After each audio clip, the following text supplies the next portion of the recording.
Swastiastu. Om Awigenam Astu Namo Sidam.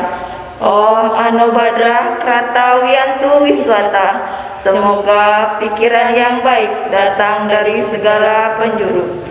Kembali lagi bersama kami berdua. Nah, perkenalkan, nama saya Koma Esti Paramita Dan saya Nima Dereni.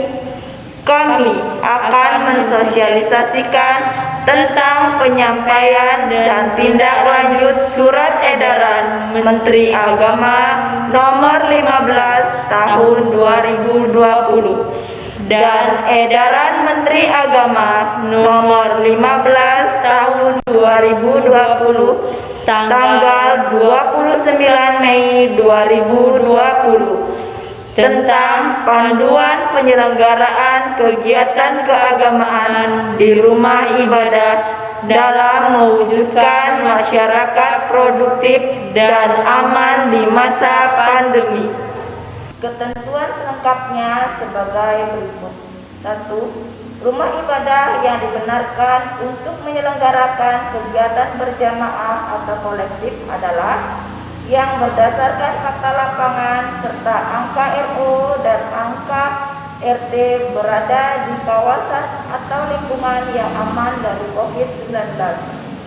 Hal itu ditunjukkan dengan surat keterangan rumah ibadah aman COVID dari Ketua Gugus Tugas Provinsi, Kabupaten, atau kota atau kecamatan sesuai tingkatan rumah ibadah dimaksud. Setelah berkoordinasi dengan forum komunikasi pimpinan daerah setempat bersama majelis-majelis agama dan instansi terkait di daerah masing-masing, surat keterangan akan dicabut bila dalam perkembangannya timbul kasus penularan di lingkungan rumah ibadah atau ditemukan ketidaktaatan terhadap protokol yang telah ditetapkan. Yang kedua, pengurus rumah ibadah mengajukan permohonan surat keterangan bahwa kawasan atau lingkungan rumah ibadahnya aman dari COVID-19 secara berjenjang kepada ketua gugus kecamatan atau kabupaten atau kota atau provinsi sesuai tingkatan rumah ibadah. 3. Rumah ibadah yang berkapasitas daya tampung besar dan mayoritas jemaah atau penggunanya dari luar kawasan atau lingkungannya dapat mengajukan surat keterangan aman COVID-19 langsung kepada pimpinan daerah sesuai tingkatan rumah ibadah tersebut. Yang keempat, kewajiban pengurus atau penanggung jawab rumah ibadah sebagai berikut. A. Menyiapkan petugas untuk melakukan dan mengawasi penerapan protokol kesehatan di area rumah ibadah. B. Melakukan pembersihan dan disinfeksi secara berkala di area rumah ibadah. C.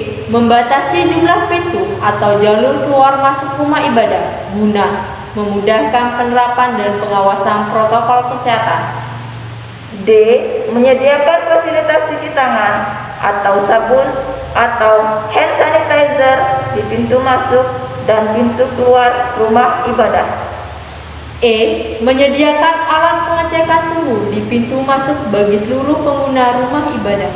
Jika ditemukan pengguna rumah ibadah dengan suhu lebih dari 37,5 derajat Celcius, tidak diperkenalkan memasuki area rumah ibadah. F. Menerapkan pembatasan jarak dengan memberikan tanda khusus di lantai atau kursi minimal jarak 1 meter. G. Melakukan pengaturan jumlah jamaah atau penggunaan rumah ibadah yang berkumpul dalam waktu bersama untuk memudahkan pembatasan jaga jarak. H. Mempersingkat waktu pelaksanaan ibadah tanpa mengurangi ketentuan kesempurnaan beribadah. I. Memasang himbauan penerapan protokol kesehatan di area rumah ibadah pada tempat-tempat yang mudah terlihat. J. Membuat surat pernyataan kesiapan menerapkan protokol kesehatan yang telah ditentukan. K. Memberlakukan penerapan protokol kesehatan secara khusus bagi jemaah tamu yang datang dari luar lingkungan rumah ibadah. Dan yang kelima, kewajiban masyarakat yang akan melaksanakan ibadah di rumah ibadah antara lain: A. Jemaah dalam kondisi sehat. B. Meyakini bahwa rumah ibadah yang digunakan telah memiliki surat keterangan aman COVID-19 dari pihak yang berwenang. C. Menggunakan masker sejak keluar rumah dan selama berada di area rumah ibadah. D. Menjaga kebersihan tangan dengan sering mencuci tangan menggunakan sabun atau hand sanitizer. E. Menghindari kontak fisik seperti bersalaman atau berpelukan. F. Menjaga jarak antar jemaah minimal 1 meter. Yang G. Menghindari berdiam lama di rumah ibadah atau berkumpul di area rumah ibadah selain untuk kepentingan ibadah yang wajib. H. Melarang beribadah di rumah ibadah bagi anak-anak dan warga lanjut usia yang rentan tertular penyakit, serta orang dengan sakit bawaan yang beresiko tinggi terhadap COVID-19. I. Ikut peduli terhadap penerapan pelaksanaan protokol kesehatan di rumah ibadah sesuai dengan ketentuan.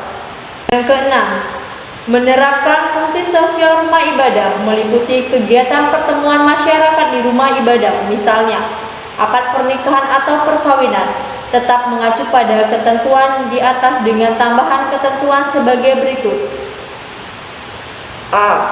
Memastikan semua peserta yang hadir dalam kondisi sehat dan negatif COVID-19. B. Membatasi jumlah peserta yang hadir maksimal 20% dari kapasitas ruang dan tidak boleh lebih dari 30 orang. Dan yang C. Pertemuan dilaksanakan dengan waktu seefisien mungkin. Panduan ini untuk dipedomani oleh seluruh umat beragama selama menjalankan kegiatan di rumah ibadah masing-masing pada masa pandemi COVID-19. Hal-hal yang belum diatur dalam panduan ini akan diatur secara khusus oleh Direktorat Jenderal Bimbingan Masyarakat dan majelis-majelis agama terkait. Panduan ini akan dievaluasi sesuai dengan perkembangan pandemi COVID-19. Demikian untuk menjadi perhatian dan dilaksanakan sebagaimana mestinya. Semoga ide Sang Yang Widiwasa melindungi kita semua. Kami tutup dengan Paramo Santi. Om Santi Santi Santi Om.